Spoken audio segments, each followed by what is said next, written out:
from all these dudes. Okay, they riding waves, me, I'm up on the cruise. Yeah. You feel like me, then you got nothing to prove.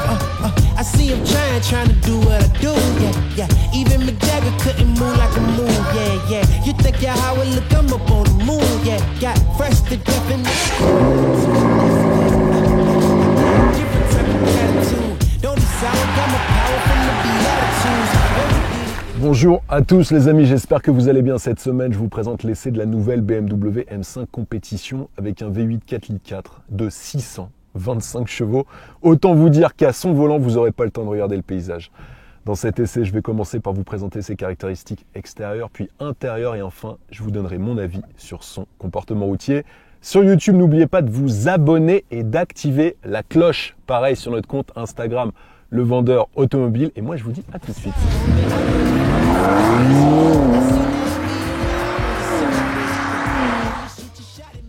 En 2020, le département Motorsport du constructeur bavarois se charge d'implanter dans la nouvelle série 5 restylée ce fameux V8 4 litres 4 de 625 chevaux sur les versions compétition.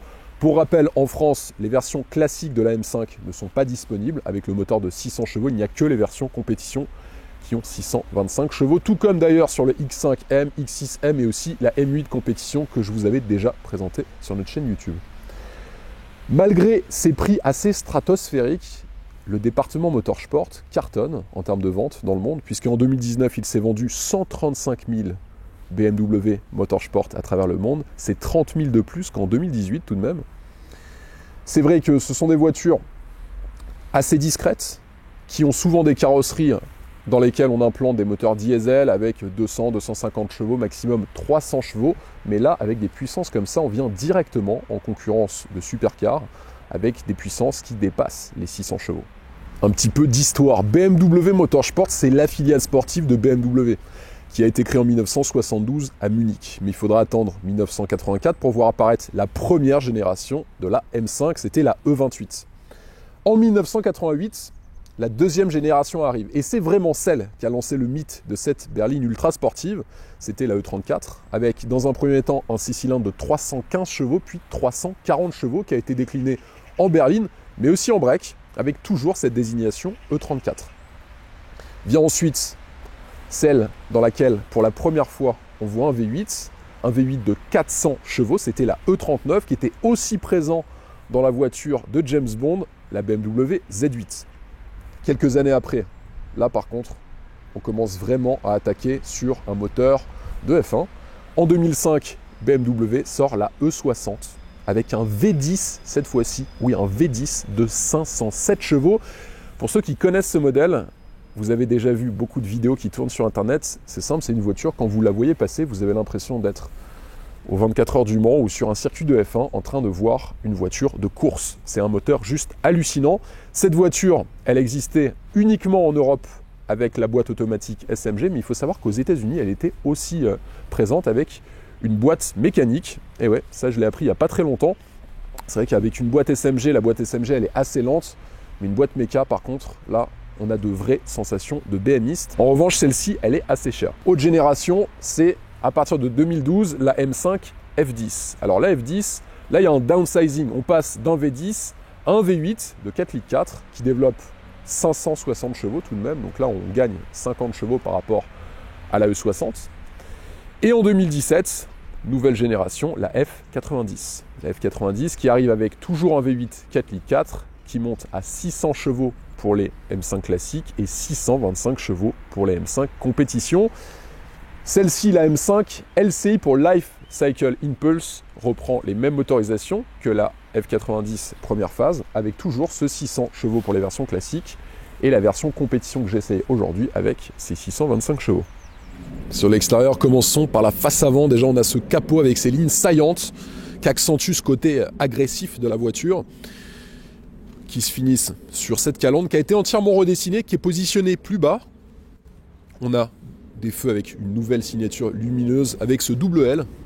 Juste ici, sur notre modèle d'essai, on a les feux laser qui sont reconnaissables assez facilement. Déjà, vous avez le haut des projecteurs avec ce bleu et l'inscription BMW laser sur le côté. C'est une option à 1060 €. Il faut savoir que ces feux, ils ont bien évidemment le faisceau sélectif qui vous permet de ne pas éblouir les voitures qui viennent en face de vous. mais surtout, ils ont une portée de 600 mètres, c'est-à-dire 2 fois plus que des projecteurs traditionnels tout de même. Et vous pouvez aussi en option pour 360 € avoir, et ça équipe notre modèle d'essai, l'assombrissement des feux laser. Ça c'est pareil, je trouve que ça va assez bien avec le Shadowline de la voiture. Alors le Shadowline sur les BMW, en fait, c'est beaucoup d'accessoires, beaucoup de pièces sur la carrosserie qui vont être en noir brillant. Donc là, on a le Shadowline qui est de série sur la M5 Compétition, qui comprend la calandre en noir brillant, mais aussi beaucoup d'éléments sur la partie latérale et sur l'arrière de la voiture. Également sur le bouclier, il a été redessiné avec des entrées d'air qui sont plus larges, comme vous pouvez le constater, qui viennent refroidir le système de freinage, mais aussi le moteur. Sur la partie centrale, ici on a le radiateur d'huile et aussi le capteur du régulateur de vitesse adaptatif. Et sur le bas de bouclier, une magnifique lame en fibre de carbone. Il y a d'autres éléments aussi en fibre de carbone sur la voiture.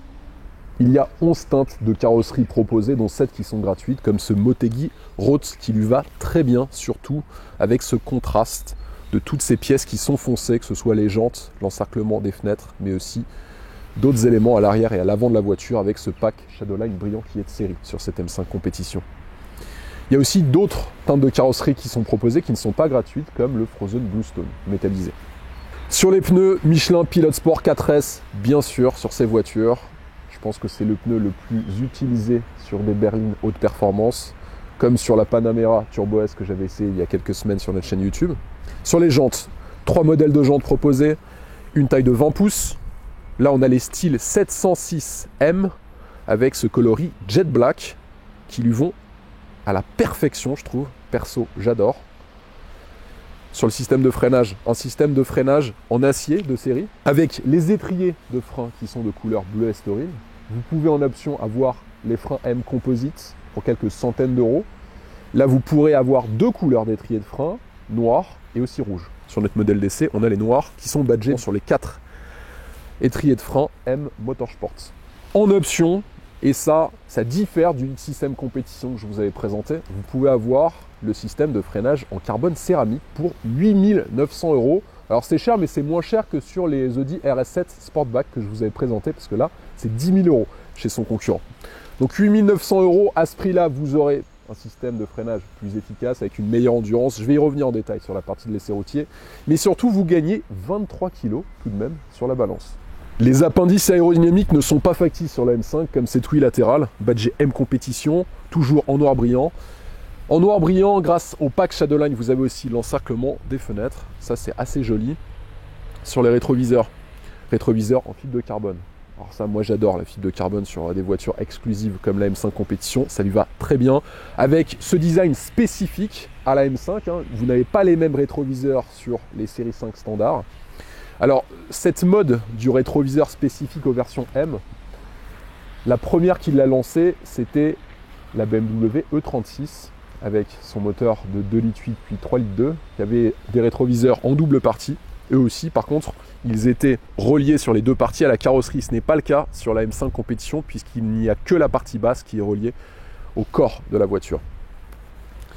A noter également, vous avez le soft close sur la voiture, donc l'assistance à la fermeture des portières. Regardez, je fais ça, la portière se ferme d'elle-même. Ça, c'est pratique et comme ça, vous n'oublierez pas de fermer vos portières. Sur le toit, on a un toit en PRFC, donc polymère renforcé en fibre de carbone. Je trouve que niveau esthétique, entre la lame de bas de bouclier, les rétroviseurs et le toit, là, vous avez une voiture limite qui se rapproche d'une voiture de compétition. Et avec ce rouge et ces éléments noirs, ça lui va super bien. Autre élément qui assombrit la lunette arrière et les vitres arrière, c'est le vitrage Privacy. Ça permet d'éviter l'échauffement dans l'habitacle, mais aussi ça vous protège des regards indiscrets. On retrouve toujours le pli Hofmeister. Le pli Hofmeister, pour ceux qui ne savent pas, c'est présent sur toutes les BMW depuis quasi 50 ans. Hofmeister, c'était un des designers de BMW à l'époque qui avait dessiné ce retour assez courbé sur les fenêtres arrière des véhicules. À part la Z4M, quasi toutes les BMW ont ce pli Hofmeister. Sur le réservoir d'essence, 68 litres. Je vais revenir dans la partie de présentation du moteur sur la consommation que j'ai réalisée. Toujours de la fibre de carbone sur le spoiler arrière. Il n'est pas là en plus que pour l'esthétique. Il faut savoir que grâce à la déportance qu'il génère, il va améliorer la motricité sur l'essieu arrière dès que vous allez être à rythme soutenu. Comme quoi, les appendices aérodynamiques, ça peut servir. Également, Les feux, ils ont toujours cette forme en L typique des BMW. L'arrière est assez joli, je trouve, hein. Personnellement, assez épuré, fin. On n'est pas sur des feux ultra larges avec un coffre qui remonte trop haut. Je trouve que tout est bien équilibré sur l'arrière de cette nouvelle M5 compétition. Sur le diffuseur, on a un diffuseur qui est spécifique, bien évidemment, à la M5, avec le centre en fibre de carbone sur notre modèle d'essai. On a 4 sorties d'échappement qui sont noires avec un système d'échappement à clapet actif que vous pourrez enclencher via un bouton qui est situé sur la console centrale. Alors, ces appendices aérodynamiques, c'est pareil. En coordination avec le spoiler avant, en fait, le diffuseur arrière va permettre une meilleure circulation du flux d'air sous la voiture et ainsi améliorer les appuis aérodynamiques de la voiture. En option pour ceux qui veulent utiliser leur M5 comme une voiture qui peut tracter, sachez que vous pourrez installer un attelage escamotable sur cette M5 compétition. C'est disponible dans le configurateur de BMW. 530 litres dans le coffre. C'est vrai qu'on compare à des SUV d'une longueur équivalente, c'est pas beaucoup, mais on reste sur une carrosserie berline, beaucoup plus véloce, notamment sur les parties sinueuses et les parties sportives. Donc on se contentera de cette taille. Vous n'avez pas de roue de secours avec des roues d'une taille de 20 pouces, ça paraît un petit peu compliqué. Dans le coffre sur la gauche, vous avez votre kit anti-crevaison. Sur la droite, il y a le manuel d'utilisation de la voiture. Ne le cherchez pas dans la boîte à gants, il est juste ici, avec une trousse de premiers soins et vous avez la fermeture du haillon automatique. Un cache moteur en PRFC polymère renforcé en fibre de carbone, ça ne sert strictement à rien, mais c'est indispensable pour tous les fans de BMW M5. Perso, moi j'adore. C'est vrai que pour les propriétaires qui auront la chance d'ouvrir leur capot moteur, ils pourront découvrir leur magnifique moteur M-Power Twin Turbo.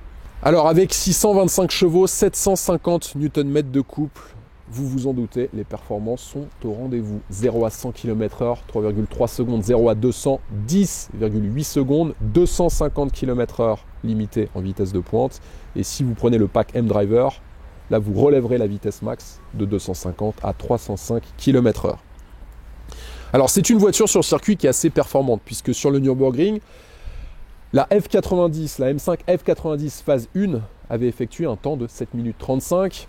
À titre de comparaison, une Porsche Panamera Turbo S de dernière génération avec son moteur de 630 chevaux, ce V8 4 litres, elle effectue le tour du Nürburgring en 7 minutes 29. Et le record de la berline haute performance, il est détenu par la Mercedes AMG GT63S qui a effectué en novembre 2020 7 minutes 27 sur le Nürburgring, sur le long tracé, parce que vous verrez, il y a beaucoup d'articles sur ce record de Mercedes avec cette AMG GT63S qui annonce 7 minutes 23, mais ce n'est pas le même tracé, c'est sur le tracé long qu'elle a effectué les 7 minutes 27. Alors l'augmentation de puissance par rapport à la première génération de M5 est juste hallucinante, puisque c'est 339 chevaux de plus que la toute première M5 E28 des années 80.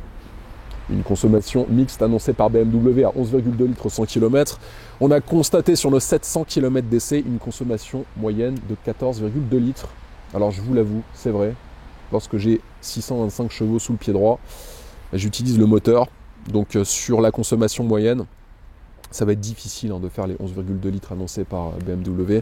En même temps, on n'achète pas une M5 compétition pour être le roi de l'autonomie. Une longueur de 4,98 m, largeur 1,90 m en rétroviseur, une hauteur de 1,47 m et sur son poids 1895 kg à vide. Pour une fois que je vous présente une voiture qui fait plus de 600 chevaux avec moins de 2 tonnes, il faut le saluer. C'est vrai que sur les X6M compétitions que j'avais essayé, le poids il est à 2 tonnes 3, 2 tonnes 4 à vide, donc c'est tout de même 400 kg de moins sur une M5 compétition, donc forcément sur circuit, elle est plus agile. Un prix de base de 138 000 € et notre modèle d'essai avec toutes les options qu'il contient, notamment toutes ces pièces en PRFC, lui s'affiche à 170 000 €. Bien évidemment, on est en France, la voiture elle émet 255 grammes de CO2 par kilomètre, et donc bien évidemment on va payer ce satané super malus de 30 000 € en 2021. Plus sérieusement, j'ai regardé sur le simulateur du coût de votre carte grise. Si vous immatriculez cette voiture dans les Hauts-de-Seine par exemple, la carte grise, donc l'immatriculation, vous coûtera 34 000 € tout de même. Donc on dépassera la barre mythique des 200 000 € pour le modèle que j'essaye aujourd'hui. On sera à environ 204 000 €, ce qui est considérable. Encore une fois, on tape sur les voitures haute performance, qui sont des voitures qui ne roulent quasi pas. On n'achète pas une M5 compétition pour faire 75 000 km par an ou pour être taxi dans Paris, vous en conviendrez. C'est une voiture qui va faire peut-être 3, 4, 5 000 km au maximum, mais pas plus. Donc si on ramène ça à la pollution générée sur ces 3 ou 4 000 km, c'est vrai que c'est assez ridicule de mettre sur ces voitures des malus si élevés. C'est bien dommage. On essaye clairement de tuer cette partie de l'automobile plaisir, l'automobile exclusive, l'automobile haute performance. Et c'est bien dommage de ne plus voir autant de voitures ultra puissantes sur nos routes qui sont les fleurons des constructeurs, car chez BMW, celles qu'on regarde le plus, ce sont les BMW Motorsport. Place maintenant à l'intérieur avec les places arrière, 2,98 m d'empattement. La voiture est très longue, hein, presque 5 mètres. Et à l'arrière, le moins qu'on puisse dire, c'est qu'on est très bien accueilli. Regardez un petit peu, moi j'ai réglé le siège avant pour ma taille, je fais 1,88 m. Au niveau des genoux, ça passe. On n'a pas 50 cm devant les genoux, mais ça passe. L'assise, elle est assez basse sur la banquette arrière, ce qui permet d'avoir une bonne garde-toit. Regardez, au-dessus de ma tête, j'ai un bon 8 cm. Donc les personnes de grande taille pourront s'asseoir à l'arrière de cette M5 sans aucun souci. L'assise est bonne, on a de la place au niveau des coudes, ça c'est un bon point. Pour les passagers arrière, notre modèle d'essai, lui, est équipé du pack multimédia 2700 € qui comprend 2 écrans tactiles de 10,2 pouces et vous avez surtout toutes les connexions nécessaires pour brancher vos appareils comme les iPads, etc. ou même des consoles de jeux avec des prises HDMI qui sont présentes juste ici. En parlant de prises, vous avez des prises USB-C qui sont là. Vous pourrez brancher vos casques indépendamment droite-gauche. Ça, c'est pas mal également. Et il y a une climatisation 4 zones qui est présente. On est dans une vraie berline de luxe dans cette BMW M5. Bien sûr, un accoudoir central avec 2 porte-gobelets. La place centrale est un peu plus dure que les places à droite et à gauche, forcément. Et le tunnel central est assez présent. Donc, si vous mettez une 5e personne, il faudrait que ce soit un enfant. Regardez la taille, hein. Le tunnel central remonte de bien bon 25 cm par rapport au plancher à droite et à gauche. À noter que dans les contreportes, vous pouvez avoir, déjà il y a du cuir un peu partout, le système audio, je vais y revenir dans quelques instants. Vous pouvez avoir les stores latéraux manuels qui s'accrochent de cette manière. Et vous en avez un aussi à cet endroit, ça c'est une option, je le rappelle.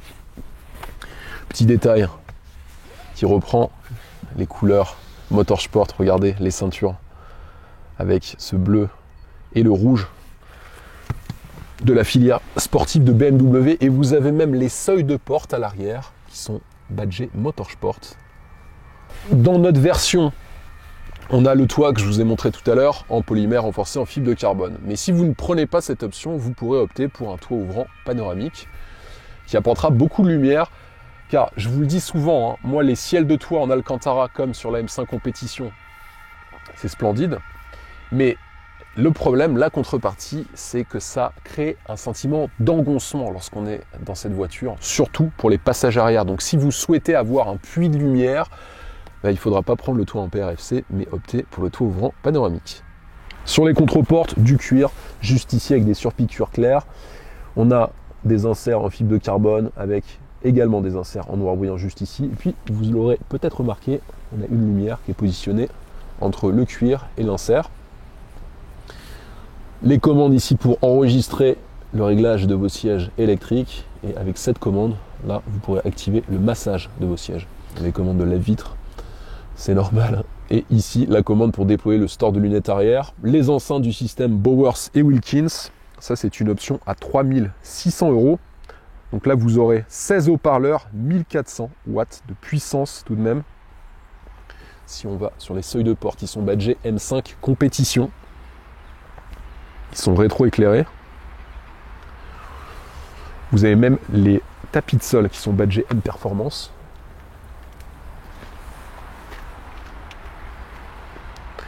Sur les sièges sont juste magnifiques. Notre sellerie, là on est sur du Merino Schwarz, ça c'est facturé 7600 €. On a les sièges M multifonction qui sont très agréables en conduite sportive. D'ailleurs, je vais y revenir sur la partie de l'essai routier. On a un excellent maintien latéral Et surtout, on a beaucoup de réglages qui sont disponibles avec les commandes électriques que vous voyez juste ici. Il faut savoir que sur notre modèle DC, on a les sièges avant à ventilation active. Ça, c'est très agréable, notamment lorsqu'il y a de fortes chaleurs. Ils sont bien sûr chauffants. Et la fonction massage dont je viens de vous parler, ça, c'est une option à 1150 €. Et vous pouvez aussi avoir les sièges arrière chauffants. Ça, ce sera 400 €. Et en haut des sièges, on a les appuis-têtes badgés M5 qui sont rétro-éclairés. Le volant est juste magnifique, avec une jante assez épaisse, un emplacement pour les pouces assez marqué. L'intérieur de la jante du volant, vous avez des surpiqûres croisées qui reprennent les couleurs du logo Motorsport. Le logo Motorsport, d'ailleurs, on le retrouve juste en bas. Notre modèle DC est équipé du chauffage du volant. Ça, c'est une option à 300 €. Sur la gauche, toutes les commandes pour régler votre régulateur de vitesse adaptatif et votre limiteur de vitesse. Et sur la droite, vous pourrez régler vos playlists, répondre à vos appels téléphoniques, régler le volume sonore également et activer le contrôle vocal. Dans une M5, pour reconnaître le volant, au-delà bien sûr du sigle Motorsport et des surpiqûres à l'intérieur de la jante du volant, il y a les boutons M1 et M2 qui sont rouges et qui vous permettent d'accéder immédiatement au réglage sportif de votre voiture. Donc un peu comme sur les Audi RS dans lesquels vous avez les boutons RS qui vous évitent d'aller dans votre système d'infodivertissement, de choisir un mode de conduite. Là, vous pourrez directement passer d'un mode confort à un mode sport, voire track, grâce à ces boutons M1 et M2. Derrière le volant, des palettes pour changer les rapports de votre boîte de vitesse qui sont en fibre de carbone avec l'indication plus et moins de couleur rouge qui reprend le rouge des boutons M1 et M2. C'est assez joli. Puis on a le BMW Live Cockpit Navigation Pro avec cette instrumentation entièrement digitale, très lisible, qui peut changer en fonction du mode de conduite que vous aurez choisi. Il y a aussi l'affichage tête haute qui est disponible, qui tombe très bien sous la vue, je trouve. Après, il est réglable, comme sur beaucoup de voitures d'ailleurs de cette catégorie. En option pour 1750 €, vous pourrez avoir le Drive Assist Pro qui comprend le régulateur de vitesse actif, le maintien dans la voie et l'assistant de changement de voie ainsi que l'assistant directionnel. Également en option, vous pourrez opter pour le pilote automatique en embouteillage. La planche de bord recouverte de cuir avec ses inserts en fibre de carbone qu'on retrouve bien évidemment et ici des inserts en noir brillant. C'est assez joli et puis vous l'aurez remarqué, regardez, il y a une lumière qui est de couleur violette qui est entre la partie en cuir et l'autre partie en fibre de carbone. C'est assez joli, je trouve, dans l'habitacle. Si on revient sur l'écran du système d'infodivertissement, il fait 12,3 pouces. Alors pour votre information, c'est quand même 2,1 pouces de plus que la génération F10. Donc la génération F10 de M5, c'était celle produite de 2011 à 2017, pour votre information. Alors, c'est vrai que par rapport à une série 5 standard, si on ne regarde pas bien sûr ces inserts en fibre de carbone, les différences elles vont se faire surtout dans les options du système d'infodivertissement. Vous avez un menu M qui est disponible. Avec ce menu M, vous accéderez à la personnalisation et à la configuration des boutons M1 et M2 du volant que je viens de vous montrer. Donc par exemple, si j'ai envie de régler le bouton M1, regardez tous les réglages qu'on peut faire. Donc déjà, vous pourrez régler le moteur Efficient Sport, Sport Plus, la boîte de vitesse, le châssis, la direction, le DSC. Vous avez aussi le MX Drive, je vais y revenir en détail sur la partie de l'essai routier. Donc là, vous pourrez passer de 4 roues motrices sport à 2 roues motrices, donc en propulsion. Ça, ce sera à votre guise. Et vous avez aussi le Sound Control. Donc il y a énormément d'éléments que vous pourrez configurer dans les modes M1 et M2.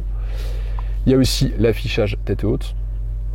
Vous pourrez tout régler, la luminosité, la hauteur, la rotation. C'est vraiment super complet. Et vous avez aussi le combiné d'instruments. Vous pourrez configurer l'affichage. Il y a vraiment tout, c'est super complet. Et ça, c'est spécifique à la M5.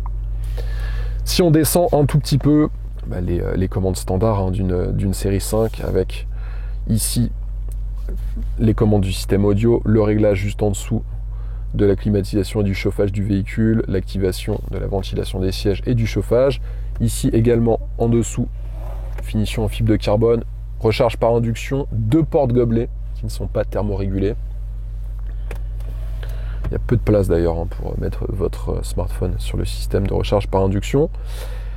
Ensuite, alors ça pour moi à l'intérieur, c'est l'un des plus beaux éléments je trouve. Ce levier de vitesse tout en fibre de carbone, spécifique encore une fois à la M5, avec le sigle Motorsport juste ici. Il est splendide, c'est une œuvre d'art pour moi. J'adore perso. Aussi spécifique à la M5, sur la gauche de ce levier de vitesse, vous avez 2 commandes. Le bouton M-Mode et ensuite le bouton Setup. Donc le M-Mode, vous pourrez choisir entre Road, Sport et Track. Et avec Setup, vous pourrez tout régler. Donc moteur, châssis, direction. Là, avec cette commande, vous pourrez activer les clapets d'échappement de cette manière. Vous avez les caméras qui sont disponibles également. Il faut noter qu'avec le système d'aide au parking, vous avez l'auto-reverse, je vous l'avais montré dans beaucoup d'essais de BMW, qui enregistre les 50 derniers mètres que vous avez fait en marche avant. Et si vous souhaitez faire le même trajet dans l'autre sens, il va s'occuper de gérer la direction de la voiture et vous n'aurez à appuyer que sur l'accélérateur et le frein. Ça c'est pas mal. Un frein de parking électrique, l'auto-hold, qui vous permet de ne pas avoir à appuyer sur votre frein lorsque vous êtes à un feu rouge. Ça c'est hyper pratique, en ville notamment. Et enfin, ici, un accoudoir peu logeable. Regardez, j'y ai rentré quelques recharges pour mon appareil photo, c'est tout, et il y a une petite prise USB-C.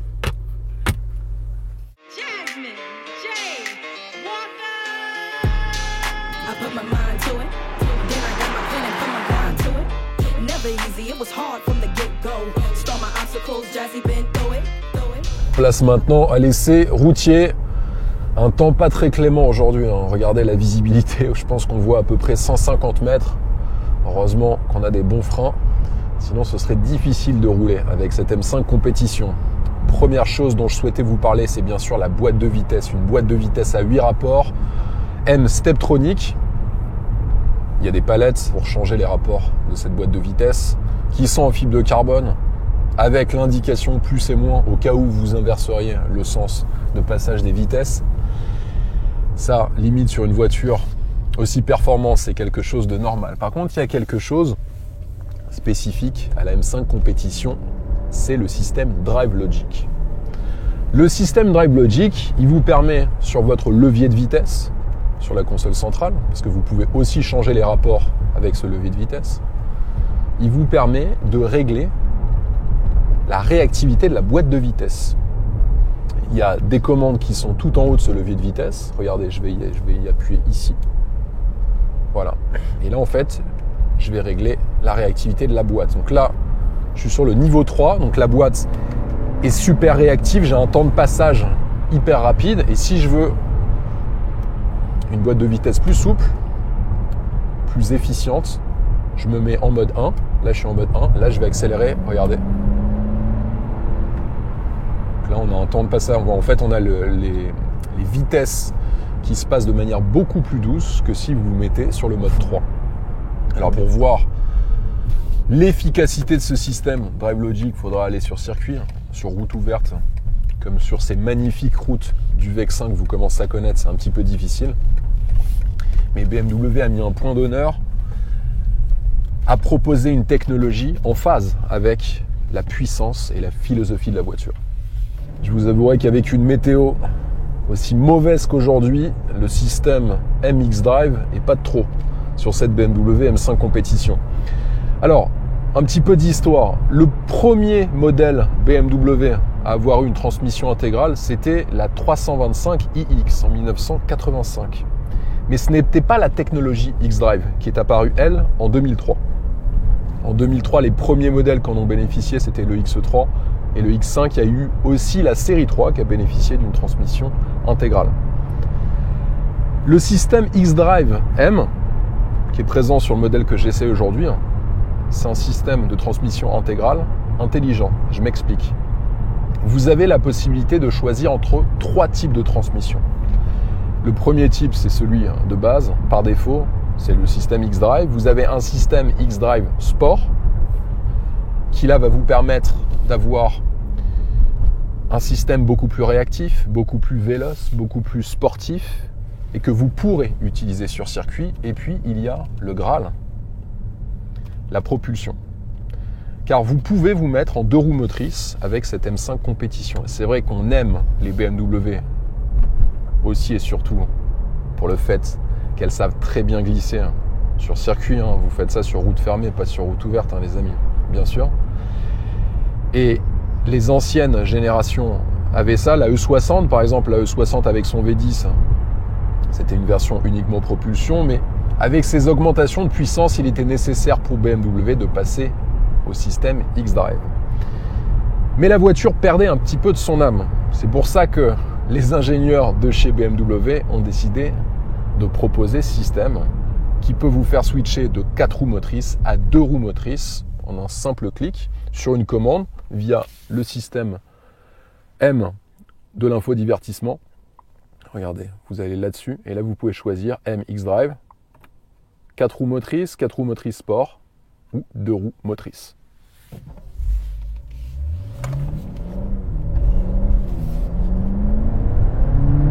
Là, je reste en 4 roues, par exemple. C'est vrai que la voiture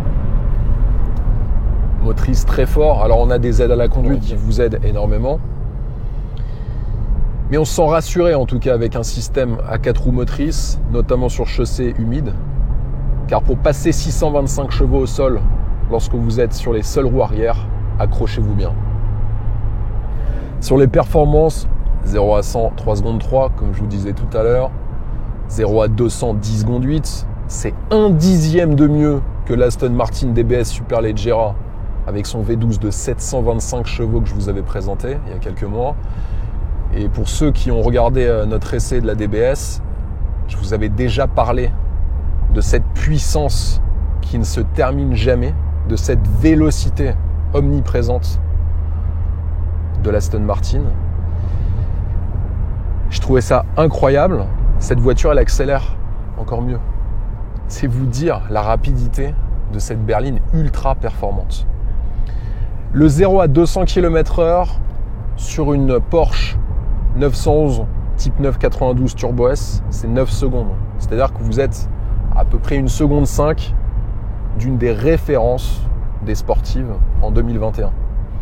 Moi, de toutes les voitures que j'ai essayées, je vous en avais parlé, la 992 Turbo S, c'est celle qui m'a vraiment scotché. C'est encore mieux qu'une Tesla Model S Performance. Pourtant, la Tesla Model S, elle est donnée pour 2 secondes 5 de 0 à 100 km/h.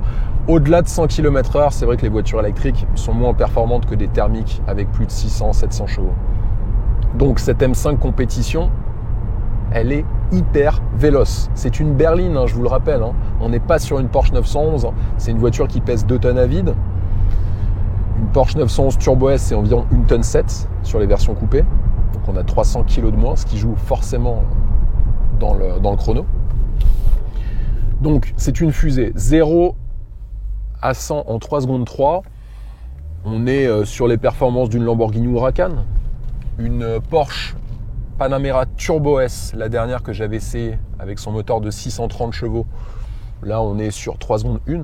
Donc on est à peine à 2/10, ce qui est rien du tout, de 0 à 100 km/h. Je vous parle de ces performances, on est en launch control, quand on fait ces temps de 0 à 100 et de 0 à 200 km/h. Sur la vitesse de pointe, 250 km/h limité, bien assez sur nos routes françaises. Après, si vous aimez bien passer vos week-ends à Stuttgart, prenez le pack M-Driver. Ça, c'est un pack qui vous permet d'augmenter la vitesse max de la voiture. Vous passerez de 250 à 305 km/h. Et en plus, si vous prenez cette option, vous aurez un stage offert par BMW au BMW Driving Experience. Et avec une voiture avec autant de puissance, je trouve que ça, c'est une excellente idée de la part du constructeur bavarois. Sur le système de freinage. Alors, le système de freinage, les freins M Composite là, qui équipent notre modèle d'essai, je les trouve bien sur une utilisation routière, à un rythme normal. Après, si vous commencez à vouloir faire du chrono avec votre M5 compétition, là, ce sera nécessaire de prendre l'option à 8 900 € des freins en carbone céramique. Le freinage en carbone céramique, il apporte beaucoup de qualités. Alors déjà, la première qualité et la plus grande, c'est son endurance. C'est un freinage qui va vous apporter énormément d'endurance. Vous pourrez enchaîner les freinages à pleine charge sans aucun souci et sans l'inquiétude de se dire est-ce que la pédale de frein va se transformer en chewing-gum. Ce ne sera pas le cas avec ce type de système de freinage. Il vous évite la corrosion et il a aussi une très grande résistance à l'échauffement et à l'usure. Ce que j'aime bien avec l'affichage tête haute, c'est qu'il s'adapte au mode de conduite que vous avez choisi. Donc là, je suis en mode de conduite sport. Donc, je n'ai plus juste l'inscription de ma vitesse dans l'affichage tête haute, mais j'ai aussi un contour très large qui prend pas mal de place. Ça représente environ, on va dire, la moitié de la largeur de votre volant lorsque vous regardez l'affichage tête haute. Et ça, c'est bien parce que vous voyez votre régime moteur, il vous saute aux yeux et pour changer les rapports au bon moment, je trouve ça même indispensable et obligatoire. Alors, aujourd'hui, mauvaise météo, mais M5 compétition 4 roues motrices. Je suis obligé, et vous le savez, je vous le fais dans chaque essai, de vous montrer les performances de 0 à 100 km/h. On va essayer ça, un petit launch control. Allez, on s'arrête, pied sur le frein. Allez, c'est parti. Donc la puissance passe. On a 625 chevaux. Oh là là là là. Oh là là, c'est fou. Oh là là là là, le freinage même. Oh. Oh. Alors c'est assez drôle parce que comparé à une voiture électrique, sur les premiers mètres, je vais vous en refaire un, parce que moi j'ai adoré personnellement. Sur les premiers mètres, c'est vrai qu'on n'a pas la puissance immédiate de l'électrique. C'est vraiment à partir du passage de la seconde que la voiture commence à vous envoyer toute sa puissance. Ce qui est intéressant sur les BMW M de nouvelle génération, donc la M8, la M5, c'est qu'il y a beaucoup de tests qui sont faits par plein de professionnels, mais aussi des non-professionnels de l'automobile, sur le 0 à 100 km/h, grâce notamment maintenant que vous avez beaucoup d'applications qui vous permettent de mesurer vos performances. Et grâce à ces applications, il y a beaucoup de personnes qui ont posté des vidéos sur YouTube dans lesquelles ils font des 0 à 100 plus rapides que ceux annoncés par le constructeur. À savoir, beaucoup de personnes ont réalisé le 0 à 100 km/h en seulement 3 secondes. Un peu comme sur la M8 compétition. Si vous vous rappelez, la M8 compétition, elle est donnée à peu près 3 secondes 2. Or, il y a beaucoup de professionnels qui ont effectué le 0 à 100 en 2 secondes 8. Je pense que volontairement, BMW minimise les performances de sa M5 compétition. Mais en tout cas, parmi les berlines haute performance, donc Audi RS7 Sportback, AMG GT 63S et aussi Classe E 63S, l'écart est infime. Ça va se jouer, je pense, à la qualité des pneus que vous avez sur votre voiture. Ça va se jouer au kilométrage du véhicule que vous essayez. On parle de 1, 2, voire 3 dixièmes maximum d'écart, ce qui est juste infime. Mais ce qui est intéressant dans ces voitures, encore une fois, c'est cette polyvalence. Cette polyvalence poussée à l'extrême. On est dans une berline confortable, une très bonne assise, que ce soit à l'avant, mais aussi pour les passagers arrière. Et on peut rouler aussi fort, voire même plus fort qu'une Porsche 911 de base, ou même que pas mal de Ferrari. Aujourd'hui, les Ferrari qui font 3 secondes 3, je pense que la Roma, c'est ce qu'elle doit faire 3 secondes 5 à peu près. Les 488, les F8 Tributo, les F12, on est dans les 3 secondes environ. Donc on est très proche des références des voitures de sport en 2021, c'est dire. Et ces voitures, contrairement à des voitures de sport, vous pourrez les utiliser au quotidien. Je vais quand même vous refaire une dernière petite accélération au launch control. Et là, on va essayer de la même manière de voir ce que ça donne. Allez, launch control, on s'arrête, petit coup d'essuie-glace, hop, allez, allez, oh là là, oh là là là là, oh là là là là, c'est hallucinant, oh là là. Alors c'est hallucinant, c'est vrai que c'est pas aussi bestial que la 992 Turbo S, mais vous voyez, moi la 992 Turbo S de toutes les vidéos de la chaîne YouTube, c'est celle qui m'a le plus coaché en accélération. Donc c'est pas aussi explosif que la Turbo S, mais on s'en approche de très très près. Comme quoi, Motorsport, c'est encore en 2021 faire des voitures à sensation.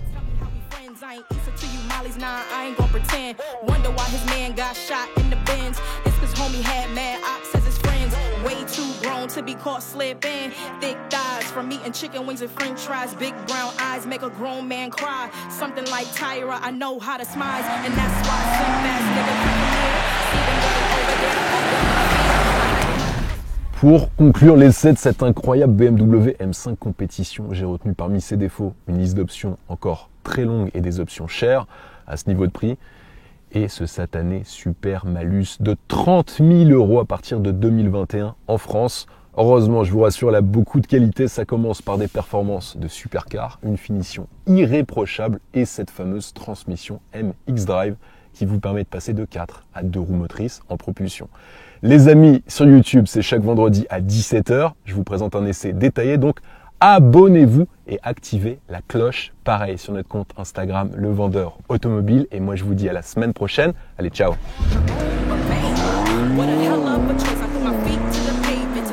Some noise, I got a bag from